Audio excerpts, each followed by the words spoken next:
മധുരമൊഴിയിലേക്ക് എല്ലാവർക്കും സ്നേഹസ്വാഗതം.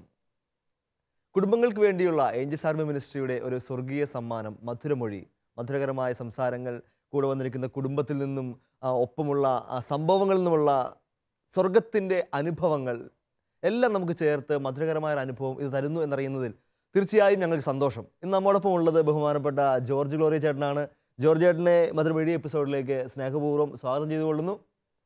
നമ്മോടൊപ്പം ഇന്നുള്ള കുടുംബം കോട്ടയത്തു നിന്നുള്ള ബഹുമാനപ്പെട്ട സാബു ചേട്ടനും ലിസ് ചേച്ചിയുമാണ്. സാബു ചേട്ടൻ പഴയ ഒരു SI ഒക്കെയാണ്. രണ്ടുപേരെയും സ്നേഹപൂർവ്വം മധുരമൊഴിയിലേക്ക് സ്വാഗതം ചെയ്തുകൊള്ളുന്നു. എല്ലാവർക്കും ഒരിക്കൽ കൂടി മധുരമൊഴിയിലേക്ക് സുസ്വാഗതം.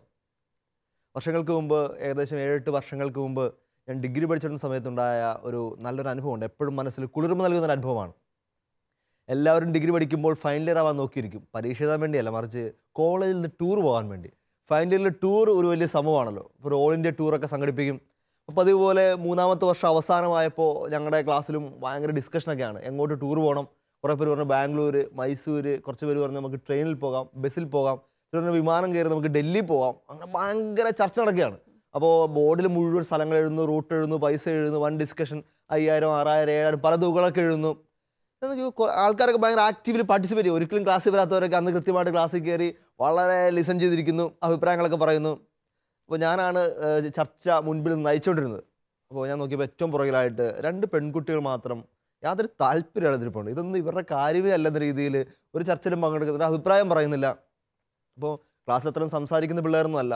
ഒരു സാധാരണഗതിയിൽ ക്ലാസ്സിൽ എല്ലാ ദിവസം വരികയും നമ്മളൊക്കെ ക്ലാസ്സിൽ ആരും അറിയപ്പെടാതെ വന്ന ചില ആൾക്കാർ. അപ്പോൾ ഡിസ്കഷനൊക്കെ കഴിഞ്ഞപ്പോഴത്തേക്ക് എല്ലാവരും ഇൻ്റർവെല്ലിൽ ബെല്ലടിച്ചു, പുറത്തേക്ക് പോയി. ഞാനപ്പോൾ പതുക്കെ ഈ പെൺകുട്ടികളെ ചോദിച്ചു, എന്താ നിങ്ങളൊന്നും അഭിപ്രായമൊന്നും പറഞ്ഞു, നിങ്ങൾക്ക് അന്ന് ടൂർ പോകാൻ താല്പര്യമില്ലേ? അതാ നിങ്ങൾക്ക് പറഞ്ഞ സ്ഥലമൊന്നും ഇഷ്ടപ്പെട്ടില്ലേ? അതാ പോകുന്ന വഴി നിങ്ങൾക്ക് താല്പര്യമായില്ലേ? അപ്പോൾ പിള്ളേർ പറയാണ്, ജെറിൻ അതുകൊണ്ടൊന്നും അല്ല, ഇതിപ്പോൾ നിങ്ങൾക്ക് എവിടെ ബോംബെ പോകണമല്ലോ, ഡൽഹി പോകണമല്ലോ, ബാംഗ്ലൂർ പോകണമല്ലോ, ഇതൊക്കെ നമുക്ക് സന്തോഷമേ ഉള്ളൂ. കേരളത്തിൻ്റെ കോട്ടയം ജില്ലയുടെ അപ്പുറം ഞങ്ങളധികം പോയിട്ടൊന്നുമില്ല.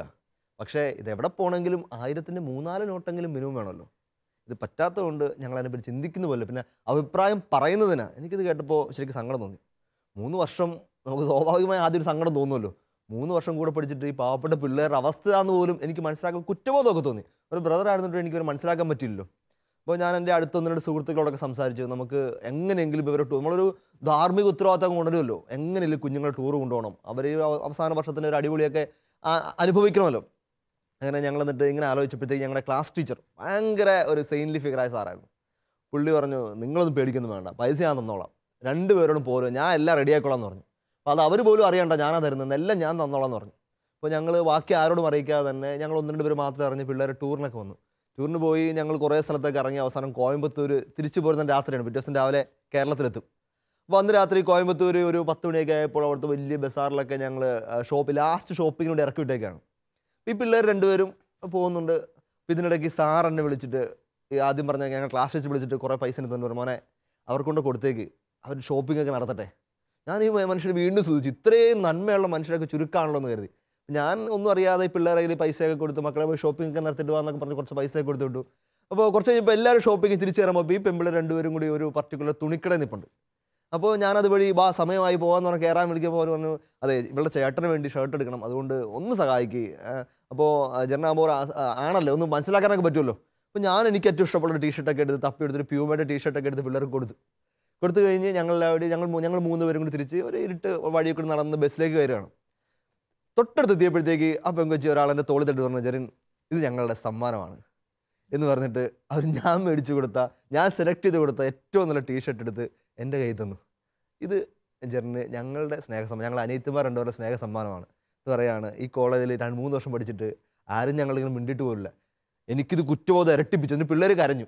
എനിക്ക് കുറ്റബോധം ഇരട്ടി, കാരണം ഈ 3 വർഷത്തിനുള്ളിൽ ഞാൻ അറിഞ്ഞിട്ട് പോലും ഇല്ല ഈ പിള്ളേർക്ക് സ്നേഹം ആവശ്യമുള്ളവരാണ്, കരുതൽ ആവശ്യമുള്ളവരാണ്, അല്ലെങ്കിൽ സാമ്പത്തികമായിട്ട് തകർന്നിരിക്കുന്ന വീട്ടിൽ നിന്ന് വരുന്നവരാണെന്ന് ഞാൻ ഒരിക്കലും ചിന്തിച്ചിട്ട് പോലുമില്ല. എനിക്ക് ഭയങ്കര കണ്ണു തുറക്കലായിരുന്നു. ഞാൻ തിരിച്ച് കോയമ്പത്തൂർ നാട്ടിലേക്ക് വരുമ്പോൾ രാത്രി ഇരുന്ന് ഞാൻ ചിന്തിച്ചതായിരുന്നു, ദൈവമേ കഴിഞ്ഞ 10-18 വർഷം ഞാൻ 2 കോളേജ് പഠിച്ചു, പല സ്കൂളിൽ പഠിച്ച് എൻ്റെ ക്ലാസ്സിൽ ഇരുന്ന് മനുഷ്യരെ പോലും മനസ്സിലാക്കാനായിട്ട് എനിക്ക് പറ്റിയില്ലല്ലോ. നമ്മൾ കളർഫുള്ളായ ആൾക്കാരെയും ഇച്ചിരി അടിപൊളി കൂട്ടുകാരെയും പഠിക്കുന്നവരെയും അല്ലെങ്കിൽ ഇച്ചിരി കാണാൻ കൊള്ളാവുന്നവരെയും കമ്പനി അടിച്ചിറന്നപ്പോഴത്തേക്ക് ഈ പാവപ്പെട്ട എത്രയോ കുഞ്ഞുങ്ങൾ, പ്രിയപ്പെട്ടവരെ, ഇത് തന്നെയാണ് നമ്മുടെ ഇന്നത്തെ ഈ മധുരമൊഴിയിലെ ഒരല്പം സീരിയസ് ആയ ഒരു വിഷയവും. ചുറ്റുപാടുമുള്ള സഹായം അർഹിക്കുന്നവരെ, പാവങ്ങളിൽ നിന്ന് തീർത്ത് നമുക്ക് മുഴുവൻ പൈസ സഹായം മാത്രമല്ല, ഏത് രീതിയിലും സഹായം അനുഭവിക്കുന്നവരെ തിരിച്ചറിയാനായിട്ട് നമ്മുടെ തലമുറയെ പഠിപ്പിക്കുക. നമ്മുടെ തലമുറ ഒത്തിരി സ്വാർത്ഥമതികളായി പോകുന്നുവെന്നും ഒത്തിരി സെൽഫിഷായി പോകുന്നൊക്കെ പരാതികളൊക്കെ പറയുമ്പോൾ നമ്മുടെ കുടുംബങ്ങളിൽ എങ്ങനെ ഇതുപോലുള്ള ചില ഗുണങ്ങൾ നമ്മുടെ കുഞ്ഞുങ്ങൾക്ക്, തിരുസഭ പാപങ്ങളുടെ സഭയാണെന്ന് തന്നെ പറഞ്ഞ് പിതാക്കന്മാർ നമ്മൾ പഠിപ്പിച്ചിട്ടുണ്ട്. Option for the poor. തിരുവചനം ആദ്യമേ തന്നെ ഈശോ കൃത്യമായിട്ട് പറയുന്നില്ലേ, നിങ്ങൾ ഇന്ന കാരണങ്ങൾ ചെയ്ത് നിങ്ങൾക്ക് സ്വർഗത്തിൽ പോവാം. അവസാനം ചോദിക്കാമെന്ന് ചോദ്യങ്ങൾ ഇതൊക്കെയാണ്. മദർ തെരേസയൊക്കെ എത്ര കൃത്യമായിട്ട് അത് എണ്ണി പറഞ്ഞു തന്നെ നമുക്ക് പിന്നീട്. ഇതാണ് നമ്മുടെ ഇന്നത്തെ സംസാര വിഷയം. അതുകൊണ്ട് നമ്മൾ ഏറ്റവും മൂത്തവനായ ജോർജ് അനുഭവങ്ങളുടെ വെളിച്ചത്തിൽ ജോർജേട്ടാ, ഈ ഒരു സഹായികളെ ഓപ്ഷൻ ഫോർ ദ നീഡി, പൂർണ്ണേക്കാളും ഓപ്ഷൻ ഫോർ ദ നീഡി, എങ്ങനെയാണ് നമ്മൾ ഈ ഒരു തലമുറയ്ക്ക് ഇതൊന്നും മനസ്സിലാക്കി കൊടുക്കാൻ പറ്റുന്നത്? എനിക്ക് തോന്നുന്നത് മറ്റേതൊരു മൂല്യത്തിൻ്റെ കാര്യം പറയുന്നത് പോലെയും നമ്മൾ പറഞ്ഞു കൊടുക്കാവുന്നതിനപ്പുറത്ത് കാണിച്ചു കൊടുക്കേണ്ട ഒരു കാര്യമാണ്, ബൈ എക്സാമ്പിൾ. പക്ഷെ പറയുന്ന പോലെ അത്ര എളുപ്പമുള്ള കാര്യമല്ല. അതെ, എനിക്ക് തോന്നുന്നു അതിനകത്ത് ഏറ്റവും ബുദ്ധിമുട്ട് പിടിച്ച ഭാഗം ആ സഹായം ചെയ്യുക എന്നുള്ളതല്ല, അത് അല്ലെങ്കിൽ ആ സ്നേഹം ആ ഡെലിവറി പോയിന്റ് അല്ല പ്രശ്നം, ഐഡൻറ്റിഫൈ ചെയ്യുന്ന പോയിന്റാണ് ഏറ്റവും കൂടുതൽ. നീഡിയെ തിരിച്ചറിയുക. അത് അച്ഛൻ ഇത് പറഞ്ഞു തന്നപ്പോൾ എനിക്ക് തോന്നുന്നത്, എനിക്കൊരു ആശ്വാസം തോന്നുമായിരുന്നു. ഞാൻ മാത്രമല്ല, ലോകത്തിൽ വേറെയും ഈ ടൈപ്പ് ആളുകളുണ്ടല്ലോ എന്ന് ഞാൻ ഏറ്റവും കൂടുതൽ ഫേസ് ചെയ്യുന്നൊരു പ്രശ്നം, നമ്മളിത് അറിയില്ല. നമ്മൾ ഈ ജനക്കൂട്ടങ്ങൾക്കിടയിലൂടെ കടന്നു പോവുക, പക്ഷെ നമ്മളൊരു തരം പ്ലാസ്റ്റിക് കൂട്ടിനകത്തായതുപോലെ അങ്ങ് പോവുകയാണ്. നമുക്ക് ചുറ്റും എന്താ സംഭവിക്കുന്നത് നമുക്കറിയില്ല. നമുക്ക് സ്വന്തമായ ഒരു അറ്റ്മോസ്ഫിയർ ഉണ്ട്. ആ സ്വന്തമായ അറ്റ്മോസ്ഫിയറിനകത്ത് മാത്രം ശ്വസിച്ച് അപ്പുറത്ത് വിഷവാതകമാണോ നല്ല വാതകമാണോ നമ്മൾ അറിയാതെ പോകുന്ന, ഞാൻ എന്നെക്കുറിച്ച് പറയാം, എന്നെപ്പോലെ പലരും ഉണ്ട് എന്ന് ഞാനിങ്ങനെ ഊഹിക്കുക. പക്ഷെ ഇത് ഞാൻ തിരിച്ചറിയാൻ തുടങ്ങിയപ്പോൾ തൊട്ട് ഞാൻ പ്രാർത്ഥിക്കുന്നുണ്ട്. ഞാൻ പ്രാർത്ഥിക്കുന്ന മാസത്തിൽ ആദ്യമൊക്കെ ഞാൻ പ്രാർത്ഥിച്ചിരുന്നത് എൻ്റെ ഈ നേച്ചർ മാറാൻ വേണ്ടിയിട്ടായിരുന്നു. എനിക്ക് സെൻസിറ്റീവ് ആകാൻ, ചുറ്റുപാടുകൾ സെൻസിറ്റീവ് ആകാൻ വേണ്ടിയിട്ടായിരുന്നു. കുറച്ച് കഴിഞ്ഞപ്പോൾ എനിക്ക് മനസ്സിലായി അത് അത്ര എളുപ്പത്തിൽ അത് സംഭവിക്കുന്നില്ല എന്ന് കണ്ടു. ഞാൻ അന്ന് തൊട്ട് എൻ്റെ പ്രാർത്ഥന മാറ്റി. ഞാൻ ഇങ്ങനെ പ്രാർത്ഥിക്കാൻ, കർത്താവേ, ഇന്ന് ആരെയെങ്കിലും നീ എൻ്റെ അടുക്കിലേക്ക് അയക്കുന്നുണ്ടെങ്കിൽ ജസ്റ്റ് 1 മിനിറ്റ് മുമ്പേ എന്നോടൊന്ന് പറഞ്ഞേക്ക, ജസ്റ്റ് ഒരു വാണിങ് തന്നേക്ക, ഇത് വേണ്ട പോകുന്നു എന്ന് പറഞ്ഞാൽ ഓക്കെ, ഞാൻ പുറകെ കൂടാ, പിന്നെ നമുക്ക് വലിയ കുഴപ്പമില്ല. എനിക്കതൊന്ന് കിട്ടാൻ വേണ്ടി എനിക്കൊന്നും അത് വളരെ എഫക്റ്റീവാണ്. നമ്മൾ പലപ്പോഴും ഈ ചർച്ച വരുമ്പോഴത്തേക്ക് നമ്മൾ പൈസ കൊടുക്കുന്ന കാര്യങ്ങളിലേക്ക് മാത്രം എപ്പോഴും ചുരുങ്ങിപ്പോവും. ഞാനിപ്പോഴേ ഈശോയെ പറ്റിയും ചിന്തിക്കാറുണ്ട്. ഈ ബൈബിളിൽ നമ്മൾ പുതിയ നിയമം വായിക്കുമ്പോഴത്തേക്ക് ഒരല്പം ഒന്ന് മാറി നിന്ന് വായിക്കണം, നമുക്ക് മനസ്സിലാവും ഈശോ ഇറങ്ങിപ്പോകുന്ന വഴികൾ മുഴുവൻ എന്തേ വല്ലോ ഭിക്ഷക്കാരുടെയോ കുഷ്ഠരോഗികളുടെയോ അല്ലെങ്കിൽ അന്ധരുടെയൊക്കെ സംസ്ഥാന സമ്മേളനം വല്ലതും ആണോ? എവിടെ പോയാലും ഇത് തന്നെയാണ്. എവിടെ തിരിഞ്ഞാലും ഈശോ പോയി അത്ഭുതം ചെയ്യുന്നു, തിരിച്ചു വരുന്നു. ഞാനിപ്പോൾ ആലോചിക്കുന്നത് എന്താ, ഈ ജെറുസലേമും അല്ലെങ്കിൽ ആ ചുറ്റുപാടും മുഴുവൻ ഇങ്ങനെയുള്ള ആൾക്കാർ മാത്രമേ ഉള്ളൂ? പക്ഷേ എനിക്ക് തോന്നുന്നു അതിനേക്കാളും കുറച്ചുകൂടി ചിന്തിക്കുമ്പോൾ തോന്നുന്നത് ഈശോ അവരന്വേഷിച്ച് പോയെന്നുള്ളതാണ്. അവരുള്ള ഇടങ്ങളിലേക്ക് തപ്പിപ്പോയി. എവിടുന്നാ? ബൈബിളിന് സമകാലികമായിട്ട് എഴുതുന്ന പുസ്തകങ്ങളിലൊക്കെ വായിച്ചിട്ടുണ്ട് മാതാവിൻ്റെ ഈ സ്വഭാവത്തെ പറ്റി. വീട്ടിലെന്നും പട്ടിണിയായിരിക്കും. കാരണം യവസപിതാവ് എവിടുന്നെങ്കിലൊക്കെ, യവസപിതാവ് കഷ്ടപ്പെട്ട് ജോലി ചെയ്തിരുന്ന ഒരു ആശാരിയായിരുന്നു. ഉണ്ടാക്കുന്ന എല്ലാ സാധനങ്ങളെല്ലാം മാതാവ് എല്ലാവർക്കും ചുറ്റുപാടും കൊടുത്തു കൊടുക്കും. എപ്പോഴും വീട്ടിലൊന്നും കാണില്ല. ഇങ്ങനെ ശീലിച്ച് കിട്ടിയ ഈശോയ്ക്ക് എങ്ങനെ വീട്ടിൽ കുത്തിരിക്കാൻ പറ്റും? എങ്ങനെ ഇറങ്ങിപ്പോകാൻ അതൊരു ഓപ്ഷനില്ല. അപ്പം അതുകൊണ്ട് നിങ്ങളുടെ വീടുകളിൽ ഇങ്ങനത്തെ കാര്യങ്ങൾ എങ്ങനെ മക്കളെ കൊണ്ട്, 3 മക്കളല്ലേ, മക്കളെ എങ്ങനെയാണ് ഇതുപോലത്തെ കാര്യങ്ങൾ പ്രാക്ടീസ് ചെയ്യിക്കുന്നത്? പ്രത്യേകിച്ച് സാറ് പോലീസുകാരാണല്ലോ, വളരെ SI ആണല്ലോ. അപ്പോഴത്തേക്ക് ഇതൊരു ധാർമ്മിക മൂല്യം ഉറപ്പായിട്ടും ഉയർത്തിപ്പിടിക്കുന്ന ആളും കൂടി ആയിരിക്കണം. അപ്പോൾ പ്രൊഫഷനും കൂടി വെച്ചുകൊണ്ട് എങ്ങനെയാണ് സാറിന് നോക്കുന്നത്? നമ്മൾ ചെയ്യുന്ന പ്രവർത്തികളെന്ന് പറഞ്ഞാൽ നമുക്ക് തിരിച്ച് പ്രതിഫലം കിട്ടുന്നതൊന്നുമല്ല. നമ്മൾ ആഗ്രഹിക്കുന്ന രീതിയിൽ തിരിച്ച് പ്രതിഫലം കിട്ടുക ചിലപ്പം വിപരീത ഫലം കൊണ്ടാകും. എന്നിരുന്നാലും നമ്മളെ കൊണ്ട് കഴിവുന്ന രീതിയിൽ ചെറിയ സഹായങ്ങളാണെങ്കിലും ചെയ്യുക, മറ്റുള്ളവരെ ഉപദ്രവിക്കാതെ. നമുക്ക് പിള്ളേരെ എൻ്റെ അപ്പനും അമ്മയും കാണിച്ചു തന്നൊരു പാതയാണ്. വളരെ അവർ ആരെയും എങ്ങനെ ഉപദ്രവിക്കുന്നു വഴക്കുറയുന്നൊരു എൻ്റെ അപ്പം വഴക്കുറഞ്ഞിട്ടില്ല. അങ്ങനെ വരുന്നൊരു സാഹചര്യത്തിൽ ഞാൻ എൻ്റെ മക്കളെയും ആ ഒരു രീതിയിലേക്ക് നയിക്കുകയാണ് ഞാൻ. അല്ല, ഞാനൊരു വയലൻ്റായിട്ട് നടക്കുന്ന ആളും ഒക്കെ, പ്രത്യേകിച്ച് പോലീസിൻ്റെ ജോലി, പോലീസിൽ ഏത് രീതിയിലും ജോലി ചെയ്യാം, വയലൻ്റായിട്ട് ചെയ്യാം, സഹായിക്കുകയും ചെയ്യാം. കൂടുതലും നമുക്ക് മറ്റുള്ള ഉപദ്രവിക്കാൻ പറ്റുന്നൊരു ഫീൽഡാണ്. എന്നാൽ നമുക്ക് കുറച്ച് വിമർശനങ്ങളൊക്കെ ഉണ്ടാകുമെങ്കിലും നമുക്ക് സഹായിക്കാൻ പറ്റും. പലരും നമ്മൾ ഈ ഇപ്പോൾ ഒരാൾ എക്സാമ്പിൾ പറഞ്ഞു കഴിഞ്ഞാൽ നമ്മളിപ്പോൾ ഒരു വഴിയിൽ നിന്നൊരു ആർക്കെങ്കിലും ചെറിയൊരു അബദ്ധം പറ്റി, കയ്യബദ്ധമായിരിക്കും, ഒന്ന് ചെറിയ നിസ്സാരമായിരിക്കും, പക്ഷേ അവനെ നമ്മൾ വിളിച്ച് സ്റ്റേഷനിൽ കൊണ്ടുവരാൻ പരദേശിയായിരിക്കും, സ്റ്റേഷനിൽ കൊണ്ട് കേസെടുക്കുകയൊക്കെ ചെയ്യാം. ചിലപ്പോൾ അവൻ കാരണം അല്ലായിരിക്കും ആ സംഭവം. അപ്പോൾ നമ്മൾ മാനുഷിക നിയമം വെച്ച് നോക്കുമ്പോൾ അവൻ ചിലപ്പം കുറ്റക്കാരനായിരിക്കും, പക്ഷേ മാനുഷിക പരിഗണന വെച്ച് നോക്കുമ്പോൾ, ഹൃദയം വെച്ച് നോക്കുമ്പോൾ നമ്മളെ നമുക്ക് ദൈവം പറഞ്ഞിട്ടുണ്ട്, നമ്മളാരെയും വിധിക്കരുത്. അവന് ശിക്ഷ കിട്ടുമോ കിട്ടാതിരിക്കുമോ എന്നല്ല, നമ്മളവനെ ശ്രമിക്കാവുന്ന കാര്യങ്ങൾ അതുകൊണ്ട് അവൻ രക്ഷപ്പെടുമെന്നെങ്കിൽ രക്ഷപ്പെടും. അങ്ങനെ പല കാര്യങ്ങളും നമുക്ക് വിട്ടുവീഴ്ച ചെയ്യേണ്ടി വന്നിട്ടുണ്ട്. ചേച്ചി, വീടുകളിൽ നിങ്ങൾക്ക് സഹായങ്ങളോ പിള്ളേർ അതുപോലത്തെ ഈ ഒരു ആറ്റിറ്റ്യൂഡ്, ചേട്ടൻ പറഞ്ഞ പോലെ തന്നെ ആറ്റിറ്റ്യൂഡാണല്ലോ, ഇതൊരു കൾച്ചർ ഡെവലപ്പ് ചെയ്യുന്നതോട് ബന്ധപ്പെട്ട് എന്തെങ്കിലും അനുഭവങ്ങൾ നമുക്ക് പറയാനുണ്ടോ?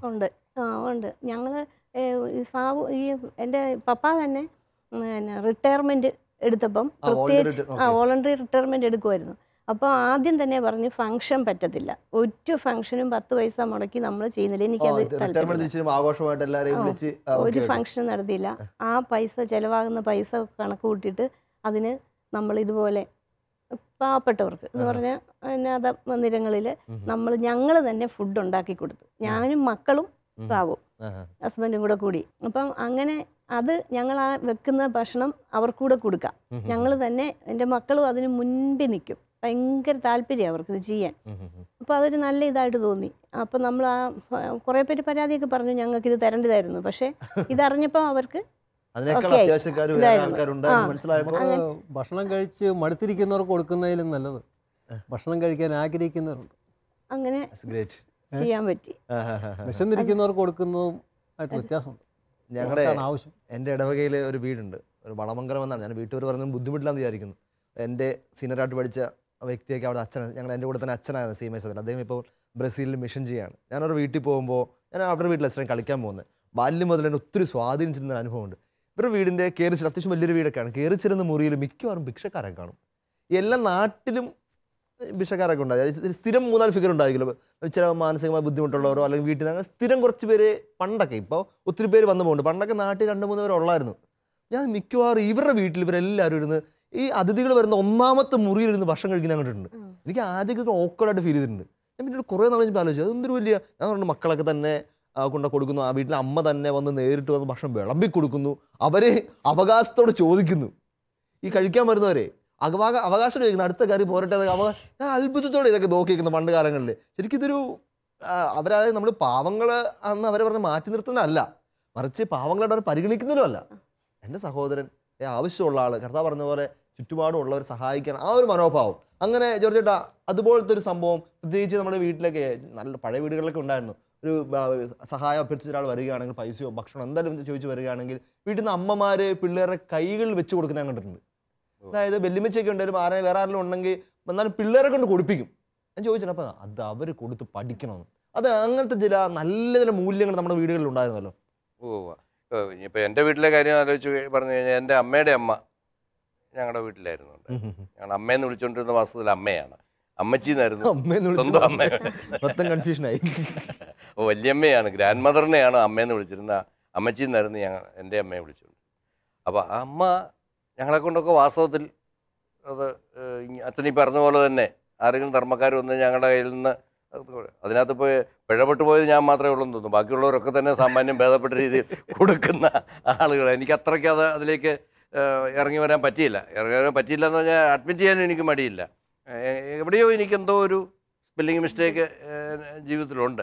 പക്ഷേ എനിക്കത് അറിയാം അത് ഒരു കാര്യത്തെക്കുറിച്ച് ഞാൻ ദൈവത്തിന് നന്ദി പറയുന്നു. അതുമാത്രമേ എനിക്ക് അതിനപ്പുറത്തോട്ട് ഉപയോഗിക്കാൻ പറ്റില്ല. പക്ഷേ ചിലപ്പോൾ അത് ചില പ്രശ്നങ്ങൾ ഉണ്ടാക്കാറുണ്ട്. എൻ്റെ വീട്ടിൽ തന്നെ ഈ സന്ധ്യാപ്രാർത്ഥനയ്ക്ക് ശേഷം ബൈബിൾ വായിക്കുന്ന ഒരു പരിപാടിയാണ്. അപ്പോൾ എല്ലാവരും ബൈബിളിൽ നിന്നൊരു ഭാഗം, ഏതെങ്കിലും അവർക്ക് ഇഷ്ടമുള്ള ഏതെങ്കിലും ഒരു ഭാഗം വായിക്കും. ഒരു ദിവസം എൻ്റെ ഒരു മോള് വായിച്ച ഭാഗം ഇച്ചിരി അപകടം പിടിച്ചൊരു ഭാഗമായിരുന്നു. ചോദിക്കുന്ന ഏതൊരുവനും കൊടുക്കുക, രണ്ടുടുപ്പുള്ളവൻ ഒന്ന് കൊടുക്കട്ടെ, നിന്നിൽ നിന്ന് വായ്പ വാങ്ങിക്കുന്നവരിൽ നിന്നും ഒഴിഞ്ഞു മാറുക. തുടർന്ന് വരുന്ന ആ വചനം നീതിയുടെ പീക്കാണ്.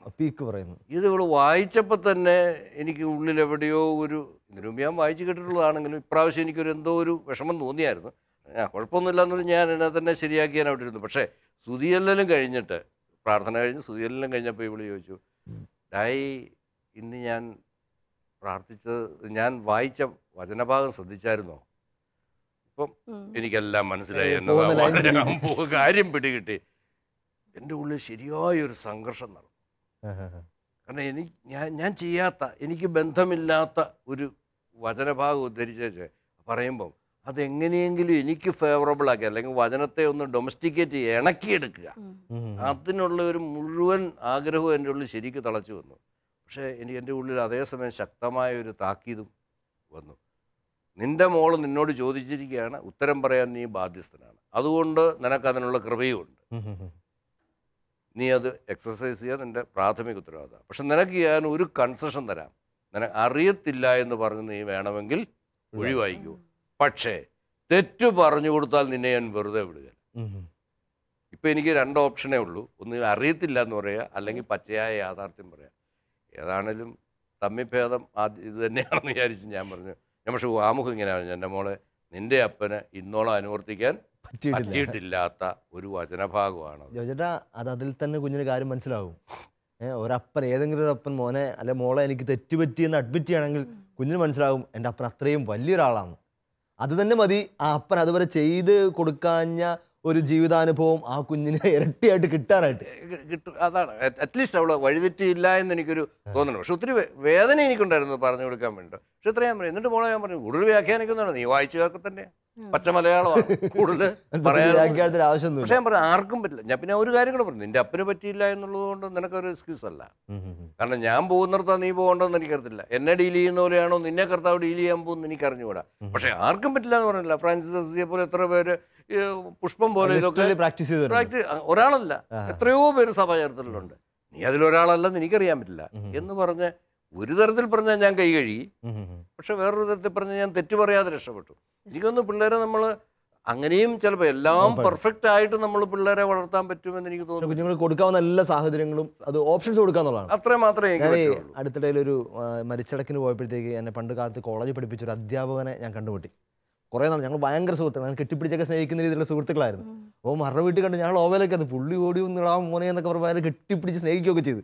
അപ്പോൾ ഞാനിങ്ങനെ ഇച്ചിരി ചമ്മി, ആൾക്കാരൊക്കെ നോക്കിക്കുമല്ലോ. ഞാൻ പറഞ്ഞു കുറേ നാളല്ല സാറെ കണ്ടിട്ട്, എവിടെയായിരുന്നു, ഇപ്പോൾ വിവരമൊന്നും ഇല്ലല്ലോ. പുള്ളി പറഞ്ഞു മോനെ മൊത്തം തിരക്കാടാ, ഉള്ള അമ്മ വീട്ടിൽ വയ്യാണ്ടിരിക്കുകയാണ്, പുള്ളിയാണ് നോക്കുന്നത്, എനിക്ക് നന്നായിട്ട് അറിയാം. പുള്ളി പറഞ്ഞാൽ ഓൾറെഡി അമ്മയുടെ തിരക്കുണ്ട്, അത് കഴിഞ്ഞാൽ പുള്ളി കോളേജിൽ വരുന്നേ. പക്ഷെ മോനെ അതല്ല, കുറച്ച് അധികം പണികൾ ഈ സമയത്ത് വന്നു. ഞങ്ങളുടെയൊക്കെ തന്നെ ആ സമയത്തൊക്കെ തന്നെ കോളേജ് പഠിപ്പിച്ച് പോയൊരു സാറ് അസുഖം കൂടി കോമാ സ്റ്റേജിലേക്കൊക്കെ ആയിപ്പോയി. പുള്ളിയാണ് ഇനിഷ്യേറ്റീവ് എടുത്ത് നോക്കുന്നത്. പുള്ളിനെ നോക്കുന്നു, ഉള്ള മകൾ പഠിക്കുകയാണ്, വീട് നോക്കും, അവരുടെ വീട് നോക്കുന്നു, ഈ മകളുടെ പഠനകാര്യങ്ങളൊക്കെ നോക്കുന്നു. പുള്ളി പറയും പോനെ ഇതൊക്കെ ഒരു വശത്തുണ്ട്. പിന്നെ നമുക്ക് പരിചയമുള്ള കോട്ടയംകാരനാണ്, പരിചയമുള്ള ആര് വന്നാലും Kottayam medical college, Caritas hospital, Matha, ഈ ഭാഗത്ത് ആര് വന്നാലും എൻ്റെ വീടും വണ്ടിയും പിന്നെ ഞാനും അവൈലബിൾ ആണ് ഫോർ യുവർ ഇൻഫർമേഷൻ ടു. എന്നോട് പറയാം, നിനക്കും കൂടെ ഇൻഫർമേഷൻ ആണ്, പരിചയക്കാർ ആര് വന്നാൽ വിളിച്ചാൽ മതി, തൊട്ടടുത്തൊരു വീടും ആ വണ്ടിയും ഞാനും ഉണ്ടെന്നൊക്കെ പറഞ്ഞേക്കുക. ഞാൻ ആ മനുഷ്യനെ നമിച്ചു പോയി. ഇത്രയും ബഹുമാനം പഠിപ്പിച്ച കാലത്തോട് എനിക്ക് തോന്നിയിട്ടില്ല. കാരണം ഇത്രയും തിരക്കുള്ളൊരു മനുഷ്യൻ ഇത്രയും അവൈലബിലിറ്റി കൊടുക്കുകയാണ്. പണം അല്ല പുള്ളി ഓഫർ ചെയ്യുന്നത്. പുള്ളി പറഞ്ഞാൽ ഞാനുണ്ട്, എൻ്റെ സൗകര്യങ്ങളെല്ലാം ഉണ്ട്. ഇത് ശരിക്കും പറഞ്ഞാൽ മറ്റൊരു ലോകം കൂടി കുഞ്ഞുങ്ങൾക്ക് തുറന്നു കൊടുക്കണം. പുള്ളിയുടെ മക്കളൊക്കെ ഉറപ്പായിട്ട് ഇതിന് അപ്പുറത്ത എൻ്റെ അവസാനം പുള്ളി പറഞ്ഞ കത്തനാരെ ഇതാണ് സുവിശേഷം, അവസാനം പുള്ളി പറയും ഇതാണ് സുവിശേഷം. അപ്പോൾ നിങ്ങളുടെ വീട്ടിൽ ഇങ്ങനത്തെ എന്തെങ്കിലും രീതിയിലുള്ള പ്രാക്ടീസ് നടക്കുന്നുണ്ടോ? നമുക്ക് പണം കൊടുത്ത് എല്ലാവരെയും സഹായിക്കാനായിട്ട് പറ്റത്തില്ലല്ലോ. അപ്പം പ്രാർത്ഥനയിൽ എനിക്ക് വേണ്ടപ്പെട്ട ഒരു സിസ്റ്റർ ആനിബല്ലമ്മയുടെ ആങ്ങളയ്ക്ക് പെട്ടെന്ന് സീരിയസ് ആയിട്ട് ഒരു സ്ട്രോക്ക് ഉണ്ടായി. അപ്പം സ്ട്രോക്ക് ഉണ്ടായി 24 മണിക്കൂർ 48 മണിക്കൂറിനുള്ളിലേ ഉള്ളൂ പറയാൻ പറ്റത്തുള്ളൂ. ഐസിയുലാണ്. അപ്പം ഞങ്ങളിങ്ങനെ എനിക്ക് സാന്ദ്രമോളുടെ ഇത് വെച്ചിട്ട് ഞങ്ങളിങ്ങനെ കുറച്ച് പ്രാർത്ഥിക്കും, മധ്യസ്ഥ പ്രാർത്ഥന, എല്ലാവരും ഇരുന്ന് പ്രാർത്ഥനയും കാര്യങ്ങളും ഉണ്ട്.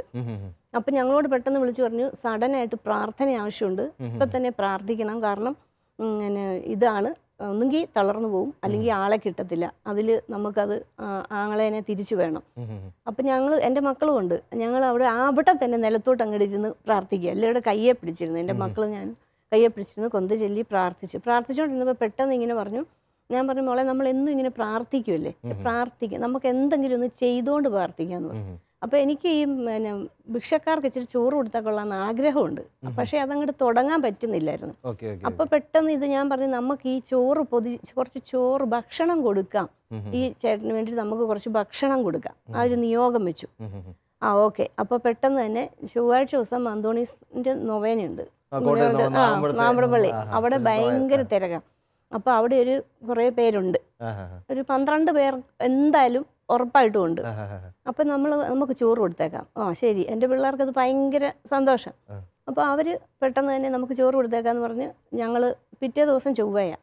അപ്പോൾ നാളെ തന്നെ നമുക്ക് സ്റ്റാർട്ട് ചെയ്തേക്കാം. അപ്പോൾ ചോറ് ഉണ്ടാക്കി പൊതി കെട്ടി വേറെ പ്ലാസ്റ്റിക് മറ്റു പൊതി കെട്ടുന്ന സാധനമൊക്കെ പപ്പ വാങ്ങിച്ചു കൊണ്ടുവന്ന് പെട്ടെന്ന് പപ്പായും കൂടി ഞങ്ങളെല്ലാം കൂടെ പൊതി കെട്ടി. ഇവർ നിൽക്കും കറി കൊരിയിടാനും കറി വെക്കാനും ഒക്കെ ഈ മക്കളും കൂടും. അപ്പം ഒരു ചറുകറി, ഒരു മീൻകറി, ഒരു തോരനും, ഒരു അച്ചാറും, അത്രയും സാധനം ഉണ്ടാക്കുന്നത് ആദ്യം. അപ്പോൾ അങ്ങനെ ഉണ്ടാക്കി പൊതിഞ്ഞ് ഇവരെയും കൂടെ കൂട്ടി അപ്പം തന്നെ വണ്ടിയെടുത്ത് ഇവരെയും കൂടെ കൂട്ടി ഞങ്ങൾ കൊണ്ടുപോയി കൊടുത്തു തുടങ്ങി. ഇതും മറ്റുള്ളവരുടെ പ്രാർത്ഥനയും കൂടെ ആങ്ങളെ രക്ഷപ്പെട്ടു. പിറ്റേ ദിവസം തന്നെ ഫോൺ വന്നു, സക്സസ് ആയി, ഒരു കുഴപ്പമില്ല, പുള്ളി ഇപ്പോൾ വണ്ടിയൊക്കെ ഓടിച്ച് സ്മൂത്തായിട്ട് നടക്കുന്നുണ്ട്. അപ്പം അത് പിന്നെ തുടരാൻ പറ്റി. അത് ഞങ്ങൾക്കൊരു തുടക്കമായി. അപ്പം എനിക്ക് ഇങ്ങനെ നല്ലവണ്ണം ഉണ്ടാക്കുമെന്ന് പപ്പ ഇങ്ങനെ പറയുന്നതുകൊണ്ട് അത് ആർക്കെങ്കിലും കൂടെ ഒക്കെ ഒന്ന് കഴിപ്പിച്ചാൽ കൊള്ളാം. അത് വേറെ സംഭവം കൂടെ ഉണ്ട്. കേട്ടുകൊണ്ടിരിക്കുന്ന അപ്പന്മാർക്കൊക്കെ നല്ലൊരു ഇതാണ്, ഭാര്യമാരൊക്കെ ഉണ്ടാക്കുന്നതൊക്കെ നല്ലതാണെന്ന് മക്കളും അപ്പന്മാരൊക്കെ പറയുന്നത്. ഇതുപോലെ വലിയ വലിയ നന്മകൾക്ക് കാരണമായി തരും, ഒരു സാമൂഹിക നന്മയ്ക്ക് കാരണമായി തരും. പക്ഷേ ഞാൻ പറയാൻ കാര്യം എന്താ വെച്ചാൽ, ഞാൻ എൻ്റെ ചെറുപ്പകാലത്ത് കഴിച്ച ഭക്ഷണത്തിൻ്റെ എൻ്റെ അമ്മ വെച്ച് തന്ന അതേ ഭക്ഷണം, അമ്മ നല്ലോണം ഭക്ഷണം വെക്കുമായിരുന്നു, അതേ രുചിയിലാണ് ഇന്നും ഞാൻ കഴിക്കുക. അത് തുടർന്നതാണ്, കണ്ടിന്യൂസ് ആയിട്ട് പോകുക, അതിനൊരു മുടക്കം വന്നില്ല. സ്നേഹത്തിന്റെയും പ്രാർത്ഥനയുടെയും ആയിരിക്കും ഉറപ്പായിട്ടും. അതെങ്ങനെയാണെന്ന് എനിക്കറിയത്തില്ല. അത് ആ രുചിയിൽ തന്നെ അതേ കറികൾ അതേപോലെ കൂട്ടിക്കൊണ്ടിരിക്കുക. അപ്പൊ അങ്ങനെ അവർക്ക് ആ ഭക്ഷണം കൊടുത്തു തുടങ്ങിയപ്പോൾ ഈ ഓരോ ചൊവ്വയും ഞങ്ങൾ ചെല്ലുന്നു നോക്കി ഇവരിയ്ക്കാൻ തുടങ്ങി. അപ്പൊ അവരുമായിട്ട് ഞങ്ങൾ അങ്ങ് കൂട്ടായി. പിള്ളേരും പിന്നെ ചില ദിവസം ഞാൻ ചെല്ലണ്ട, ഈ മക്കൾ തന്നെ അങ്ങ് കൊണ്ടുപോകും. അതിൽ ഇളയ ഒരാളുണ്ട്, ആൻമരിയ, ഇപ്പൊ BSc നഴ്സിംഗ് കോട്ടയം മെഡിക്കൽ കോളേജിൽ പഠിക്കുക. മൂത്തോളപ്പം കൂടെ ഇല്ല. അന്നേരം ഇവളങ്ങ് കൊണ്ടുപോകും. ഇവൾക്ക് ഭയങ്കര സ്പീഡായത് കൊണ്ട് നടന്ന് കൊടുക്കാനൊക്കെ സാമാന്യം നന്നായിട്ട് ചെയ്യാനും അറിയാം. വേഗം തന്നെ ഇതെല്ലാം ഉണ്ടാക്കി പെറുക്കി, ഞാൻ വേണമെന്നൊന്നുമില്ല, പുള്ളി ഇതുമായിട്ട് അങ്ങ് പൊക്കോളും. പുള്ളി വണ്ടി ഓടിക്കുകയൊക്കെ ചെയ്യും. അപ്പം കൊണ്ട് നടന്ന് കൊടുക്കുക. അപ്പം ഈ ഒരു പെണ്ണെന്ന് പറഞ്ഞാൽ ഒരു മുഷിഞ്ഞ് ഒട്ടും കയ്യിലൊന്നും പിടിക്കാൻ കൊള്ളാത്തോലത്തെ ഒരു ആൻറ്റി ഉണ്ട് അവിടെ. ഈ പുള്ളിക്കാരത്തേക്ക് ഞങ്ങളെ കണ്ടില്ല, ഇവർ കരയും. അപ്പോൾ ഈ മോളോട് അവൾക്ക് ഭയങ്കര സ്നേഹം. അപ്പം ഞങ്ങൾ ചെല്ലുന്ന ഇവളെ കണ്ട ഉടനെ കയ്യൊക്കെ ഇറങ്ങി പിടിക്കും. കയ്യൊക്കെ പിടിച്ചാൽ വിടത്തില്ല. ഇവരുടെ കൈ മുഴുവൻ ചെളിയെ വാസ്തവത്തിൽ. പക്ഷേ ഇവക്ക് ഒരു പ്രശ്നവും ഇല്ലെന്നുള്ള. ഇവളിങ്ങനെ അത് പിടിച്ച് നിന്ന് അത് കഴിഞ്ഞാൽ ഞങ്ങൾ ഈ നൊവേനയൊക്കെ കൂടി ഞങ്ങൾ തിരിച്ചു പോരുന്നത്. അപ്പോൾ അത് കഴിഞ്ഞ് അവരോട് ഞാൻ പതുക്കെ ചോദിച്ചപ്പം അവർ ഒരു ക്രിസ്ത്യൻ ആയിരുന്നു, പിന്നെ കിഴക്കിന്ന് വന്ന. അപ്പോൾ അവർ ഒരു കടയുടെ ഇറമ്പിലാണ് കിടക്കുന്നത്. അവർക്ക് ബൈബിള് വായിക്കാൻ ഇഷ്ടമാണോ എന്ന് ഞങ്ങളിങ്ങനെ ചോദിച്ച്, വായിക്കാൻ നല്ലോണം അറിയാം. അപ്പം ചേട്ടൻ്റെ മോന് ജോലി കിട്ടിയപ്പോൾ അവനെക്കൊണ്ട് ഞാനൊരു ബൈബിൾ വാങ്ങിപ്പിച്ചു ഇവർക്ക് കൊടുക്കാനായിട്ട്. അവനും ഒരു ഇതായിക്കോട്ടെ എന്ന് വിചാരിച്ചു. അപ്പം അവരത് വായിക്കുന്നുണ്ട്. ഞാൻ പറഞ്ഞായിരുന്നു ഒരു പ്ലാസ്റ്റിക് കൂട്ടിലിട്ട് ഭദ്രമായിട്ട് വെക്കാളൂ, ചവിട്ടി ഇതാക്കല്ലേ, കൊടുക്കല്ലേ, വിൽക്കല്ലേ എന്നൊക്കെ പറഞ്ഞു. അപ്പം അങ്ങനെ അവർ ഞങ്ങളെ നോക്കിയിരിക്കുന്നവര്. അപ്പം ഞാനില്ലേലും എൻ്റെ വീട്ടിൽ ആരെങ്കിലും ഗസ്റ്റ് വന്നു നിന്നാലും അവരെയും കൂടെ കൂട്ടി അങ്ങ് വിടും, ഈ പിള്ളേരെയും കൂട്ടി. കൊടുക്കാൻ പറ്റുന്നത് നമുക്കിങ്ങനെ ഇത് ചെയ്യാൻ പറ്റുന്നത് പപ്പായുടെ നല്ല സപ്പോർട്ട് ഉള്ളത് കൊണ്ടാണ്. അല്ലാതെ എനിക്ക് ജോലിയില്ല, എൻ്റെ ഈ സാമ്പത്തികം ഒന്നുമില്ല. അപ്പം പപ്പ എനിക്ക് പൈസ തന്നാലേ എനിക്ക് ഈ സാധനങ്ങൾ വാങ്ങിക്കാനും ഇതെല്ലാം ഉണ്ടാക്കി കൊടുക്കാനും ഒക്കെ പറ്റുള്ളൂ. അപ്പം പപ്പ ഒരു മാതൃക പിള്ളേർക്ക് അങ്ങനെ ഇട്ട് കൊടുത്തേക്കുക. പിന്നെ ചെയ്യുന്നതെന്നു വെച്ചാൽ ഈ എൻ്റെ മോൾക്ക് ഒരു കുറവുണ്ട്, സോളിയാസിസ് എന്നുള്ളൊരു രോഗമുണ്ട്. അത് കർത്താവ് സൗഖ്യം തന്നതാണ്, അവൾ സ്ട്രെയിറ്റ് ആയതാണ്. പക്ഷെ ഈ രോഗമുള്ള കുട്ടികളെ എവിടെ കണ്ടാലും എനിക്ക് തിരിച്ചറിയാൻ പറ്റും. കുട്ടികളെ വലിയവരെയാണെങ്കിലും ഒക്കെ എനിക്ക് പെട്ടെന്ന് ഇവരെ തിരിച്ചറിയാൻ പറ്റും. എനിക്ക് തിരിച്ചറിയാൻ പറ്റും. അവരെല്ലാ ഡ്രസ്സിലാണേലും എനിക്ക് അവരുടെ നടപ്പിലും ആ ഭാവത്തിൽ നിന്നും എനിക്ക് പിടി കിട്ടും. അപ്പം ഇപ്പം ഞങ്ങൾ റെയിൽവേ സ്റ്റേഷനിലാണെ പോലും ഞങ്ങൾ ട്രെയിനിൽ നിന്ന് വരെ ഇറങ്ങിപ്പോയിട്ടുണ്ട്. ഈ കൊച്ചിനെ പിന്തുടർന്ന് ചെന്ന് ഇങ്ങനെ ഒരു സർജറി നട്ടാൽ ഇത് ശരിയാകും, ഇതിങ്ങനെ ഒരു സംഭവം ഉണ്ട് ഇതിന്. അപ്പം ഇത് ചെയ്താൽ നമുക്ക് സ്ട്രെയിറ്റ് ആകാം. പിന്നെ നമുക്ക് എക്സാമിനൊക്കെ നമുക്ക് ടൈം കിട്ടും. അപ്പൊ അതിന് നമ്മൾ എക്സ്ട്രാ ടൈം അപ്പം അതെല്ലാവർക്കും തിരിച്ചറിയത്തില്ല ഇങ്ങനെ ഒരു സംഭവം ഉണ്ടെന്ന്. ഒരുപാട് പേർക്ക് ഇത് അറിവില്ലാതെ കിടപ്പുണ്ട്. അപ്പൊ അതിന് നമ്മൾ ഡോക്ടറെ പോയി കാണണം, അതിന് സർട്ടിഫിക്കറ്റ് ഉണ്ടാക്കണം. അപ്പൊ ഇങ്ങനെ ചെയ്താൽ നമുക്ക് ഈ സമയം കിട്ടും. അല്ലെങ്കിൽ ഇച്ചിരി കൂടെ ബുദ്ധിമുട്ടുള്ളവർക്കാണെങ്കിൽ നമുക്ക് ആളെ കിട്ടും. അപ്പം അത് അവരെ ഒന്ന് റൂട്ട് തിരിച്ചു വെക്കും. ഇത് ശരിക്കും പണത്തിന്റെ മേഖലയിലൊക്കെ മാറി വിജ്ഞാനത്തിന്റെ വിദ്യാഭ്യാസ മേഖല വരെ എത്തി. നമുക്കൊരു അനുഭവം ഉള്ളതുകൊണ്ട് അതറിയാം. അതുകൊണ്ട് അവരെ അങ്ങോട്ട് തിരിച്ചു വിടും. പിന്നെ ചിലര് അതിനകത്ത് 2-3 പിള്ളേർക്കൊക്കെ ഒട്ടും സാമ്പത്തികമായിട്ട് അവർക്കൊന്നും സ്റ്റെപ്പ് വെക്കാൻ പറ്റാത്തവരായിരുന്നു. അപ്പോൾ അവർക്ക് ഞങ്ങളുടെ വീട് കണ്ടുപിടിച്ച് വരാനൊന്നും പറ്റത്തില്ല. അപ്പോൾ ഹോസ്പിറ്റലിൽ വെച്ച് കാണുന്ന ഇവരെയൊക്കെ. അപ്പം ഈ പപ്പായുടെ ഫോൺ നമ്പർ ഞാൻ വാങ്ങിക്കും.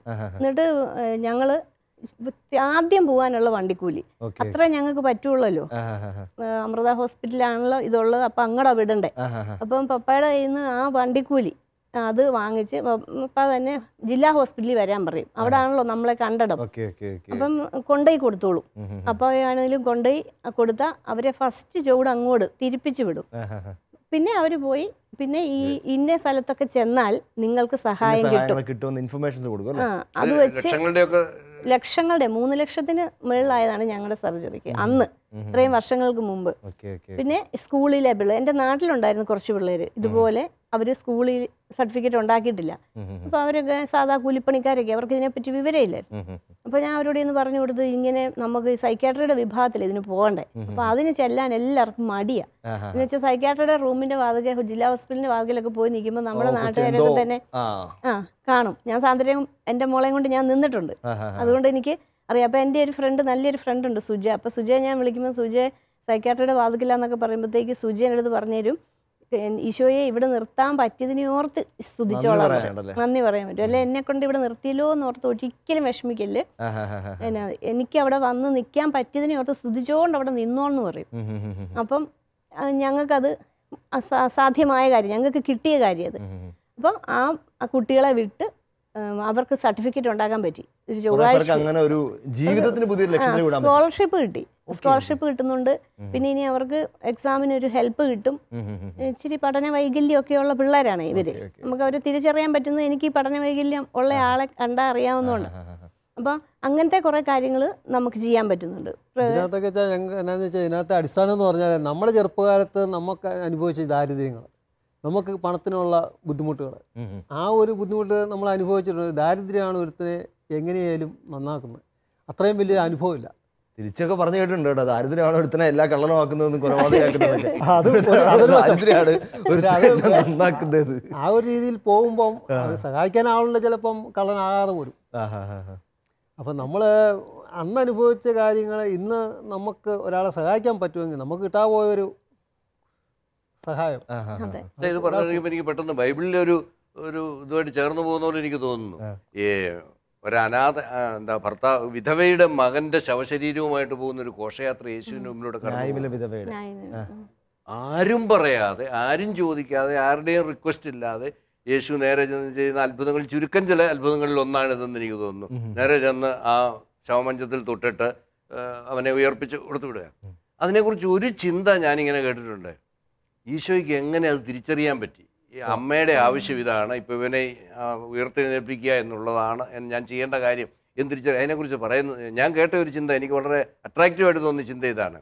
ഞാൻ കുരിശും എടുത്തുകൊണ്ട് ഗാഗുൽത്തായിലേക്ക് നീങ്ങുമ്പോൾ എന്നെ അനുഗമിക്കുന്ന അമ്മ, ആ പിക്ചർ ഈ പിക്ചറിലേക്ക് അസോസിയേറ്റ് ചെയ്തു.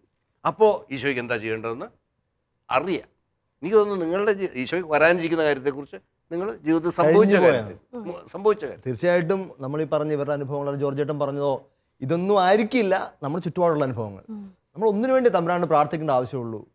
എൻ്റെ ചുറ്റുപാടുമുള്ള ദൂരെയൊന്നും പോകണ്ട, വീട്ടിലുണ്ട്. വീട്ടിൽ എന്തിനങ്ങ് ദൂരെയൊക്കെ നമ്മൾ അനാഥാലയങ്ങളിലേക്കോ അല്ലെങ്കിൽ അഗതി മന്ദിരങ്ങളിലേക്കൊന്നും പോകണ്ട. വീട്ടിലുണ്ട് അർഹതയുള്ളവർ, ആവശ്യമുള്ളവർ, സ്നേഹത്തിൻ്റെ കുറവുള്ളവർ, കരുതൽ അത്യാവശ്യമുള്ളവർ. ഞാൻ വർഷങ്ങൾക്ക് മുമ്പ് കണ്ട ഒരു സിനിമയുണ്ട്. എൻ്റെ ജീവിതത്തിൽ ഇത്രയും എന്നെ പിടിച്ചുലച്ചൊരു സിനിമയില്ല. ഫാദർ ഡാമിയൻ, എല്ലാവർക്കും അറിയുന്ന വിശുദ്ധനായ ഡാമിയനെ പറ്റിയുള്ള സിനിമയാണ്. ഞാൻ രാത്രിയിലിരുന്ന് പാതിരാത്രിയിലിരുന്ന് ഒരു ഇച്ചിരി സങ്കടമൊക്കെ വന്നപ്പോൾ രാത്രിയിലിരുന്ന് കണ്ട സിനിമയാണ്. അതിനകത്ത് എൻ്റെ പൗരോഹിത്യക്ക് അടുത്ത ദിവസങ്ങളായിരുന്നു. അത് ഫാദർ ഡാമിയൻ നമുക്കൊക്കെ അറിയാവുന്ന പോലെ മൊളോക്കോ ദ്വീപിലേക്ക് പോകുന്നു. അവിടെ വെച്ച് 4ാമത്തെ വർഷം അദ്ദേഹം ഒരു കുഷ്ഠരോഗിയായി മാറുന്നു. കുഷ്ഠരോഗിയായി മാറി എന്ന് തിരിച്ചറിഞ്ഞ രാത്രിയിൽ അദ്ദേഹം കുരിശിൽ കെട്ടിപ്പിടിച്ചുകൊണ്ട് പറയുന്നൊരു വാക്കുണ്ട്, now I become a priest. പട്ടം സ്വീകരിച്ച് 4 വർഷത്തിന് ശേഷം ഞാൻ ഇന്നൊരു അച്ഛനായത്. അതായത് ഇവർക്ക് വേണ്ടി ജീവിച്ച്, അത്യാവശ്യക്കാർക്ക് വേണ്ടി ജീവിച്ച്, അവരിലൊരുവനെ അവരുടെ രോഗം കൂടി കിട്ടിയപ്പോഴത്തേക്ക് ഞാൻ യഥാർത്ഥത്തിൽ പുരോഹിതനായിരുന്നു. എനിക്ക് തോന്നുന്നു ഞാൻ യഥാർത്ഥത്തിൽ പുരോഹിതനാവുന്നതും നമ്മളെല്ലാം യഥാർത്ഥത്തിൽ കത്തോലിക്കരാവുന്നതൊക്കെ എന്ന് എൻ്റെ ചുറ്റുപാടുള്ളവർക്ക് വേണ്ടി ഞാൻ മുറിച്ചു കൊടുക്കുമ്പോഴാണ്.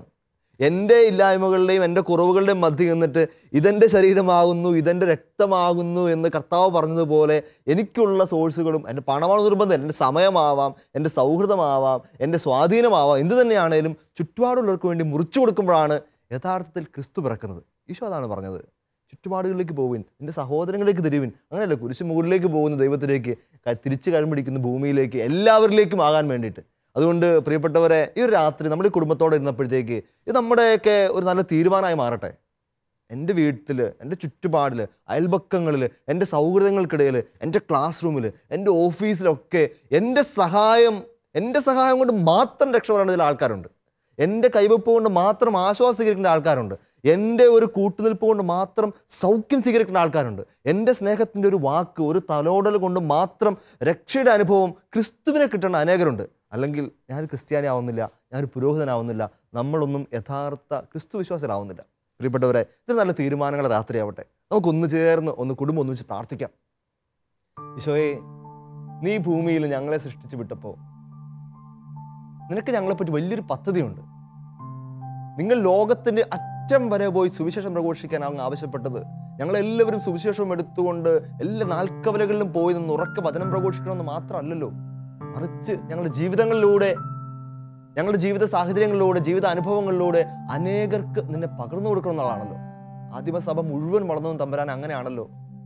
അപ്പസ്തോലന്മാരുടെ വിശ്വാസ ജീവിതം കണ്ട്, അവരുടെ പങ്കുവെപ്പ് കണ്ട്, അവരുടെ സമൂഹ ജീവിതത്തിൽ അവരുടെ സ്നേഹം കണ്ടിട്ടൊക്കെയാണല്ലോ തമ്പുരാനെ അനേകർ നിന്റെ സത്യസഭയിലേക്ക് ആകർഷിക്കപ്പെട്ടത്. തമ്പുരാനെ, ഞങ്ങളുടെ ഈ കാലഘട്ടത്തിൽ തിരുസഭ ഈ ലോകത്തിന് മുഴുവൻ ഒരു പുളിമാവായി മാറേണ്ടത് ഞങ്ങളുടെ പ്രവൃത്തികൾ മൂലമാണ്.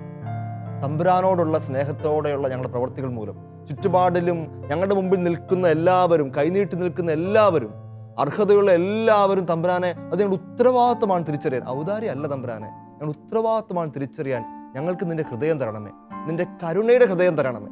എല്ലാവരെയും സ്നേഹിച്ച, ചുങ്കക്കാരൻ്റെയും പാപിയുടെയും വേശ്യയുടെയും സുഹൃത്തെന്ന് അഭിമാനത്തോടെ അറിഞ്ഞിരുന്നെന്ന് തമ്പുരാനെ, എല്ലാവരെയും സ്നേഹിക്കാൻ, നിന്റെ കണ്ണോടെ സ്നേഹിക്കാൻ, നിന്റെ ഹൃദയത്തോടെ അവരെ ചേർത്ത് നിർത്താനുള്ള കൃപ ഞങ്ങൾക്ക് തരണമേ. പ്രത്യേകിച്ച് ഞങ്ങളുടെ അടുത്ത തലമുറയ്ക്ക്, ഞങ്ങളുടെ മക്കൾക്ക് ആ ഒരു ഹൃദയ നൈർമല്യവും ആ ഒരു കരുണയുടെ ഹൃദയവും കൊടുക്കണമേ എന്ന് ഞങ്ങൾ ഒന്നു ചേർന്ന് പ്രാർത്ഥിക്കുന്നു. തമ്പുരാനെ, എപ്പോഴെങ്കിലും ഞങ്ങൾ മുതിർന്നവരുടെ, മാതാപിതാക്കളുടെ ദുർമാതൃകൾ കൊണ്ട് ഞങ്ങളുടെ മക്കൾക്ക് പാവങ്ങളെ സ്നേഹിക്കലും സഹായിക്കലും അർഹതയുള്ളവരെ വേണ്ടത്ര രീതിയിൽ ബഹുമാനിക്കാതെ ആദരിക്കാതെയൊക്കെ ഞങ്ങളുടെ ദുർമാതൃക കൊണ്ട് പോയിട്ടുണ്ടെങ്കിൽ തമ്പുരാനെ മാപ്പ് പറഞ്ഞ് ഞങ്ങൾ പ്രാർത്ഥിക്കുന്നു. തമ്പുരാനെ, പൂർവാധികം സ്നേഹത്തോടും താല്പര്യത്തോടും കൂടെ ഞങ്ങൾ ചുറ്റുമുള്ളവരെ സ്നേഹിക്കട്ടെ, ചുറ്റുമുള്ളവരിൽ അങ്ങയെ കണ്ട് ഞങ്ങൾ സ്നേഹിക്കട്ടെ. നമുക്കൊന്ന് ചേർന്ന് പരിശുദ്ധ അമ്മയുടെ മാധ്യസ്ഥം അപേക്ഷിച്ചുകൊണ്ട് ഈശോ മിശിഹായുടെ ആശീർവാദം സ്വീകരിക്കാം. നമ്മുടെ കർത്താവ് ഈശോ മിശിഹായുടെ കൃപയും പിതാവായ ദൈവത്തിൻ്റെ സ്നേഹവും പരിശുദ്ധാത്മാവിൻ്റെ സഹവാസവും പരിശുദ്ധ അമ്മയുടെയും സകല വിശുദ്ധരുടെയും മാധ്യസ്ഥവും നമ്മെല്ലാവരും ഉണ്ടായിരിക്കട്ടെ, എപ്പോഴും എപ്പോഴും എന്നേക്കും. ഈശോ മിശിഹായ്ക്ക് സ്തുതിയായിരിക്കട്ടെ.